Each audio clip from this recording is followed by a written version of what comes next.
যে ঘটনা বলা বললেন যে বিরোধী দলে না কেটে দিচ্ছে, এখানে বিজেপি হাতিয়ার করছে যে হিন্দুদেরকে কেটে দেওয়া হচ্ছে, মুসলিমদেরকে রাখা হচ্ছে, এরকম বিজেপি বলে। দেখুন, এরকম তথ্য আমার কাছে নাই, কিন্তু বিরোধী দলের লোকদের ভুয়া ভোট দেওয়া হয় সবাই জানে।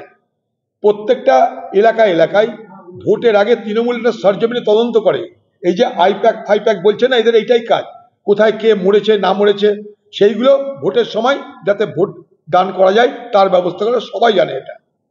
ভুয়া ভোটারে ভরায় বাংলা, 35 থেকে 40 লক্ষ ভুয়া ভোটার আছে আমার কাছে, ভালো জায়গা থেকে খবর আছে এটা, এবং তৃণমূলের ভেতরকার তরফ থেকে খবর আছে আমার কাছে এটা।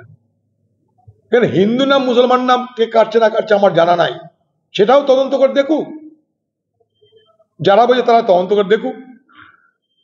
দোষারোপ আর পাল্টা দোষারোপের প্রতিযোগিতা না করে যারা বৈধ ভোটার তারা যেন ভোট দেওয়ার সুযোগ পায়, আর অবৈধ ভোটার তাদের যেন নাম বাদ যায়, এটাই হওয়া উচিত বলে আমি মনে করি। সেটার জন্যই আমরা দরবার করি।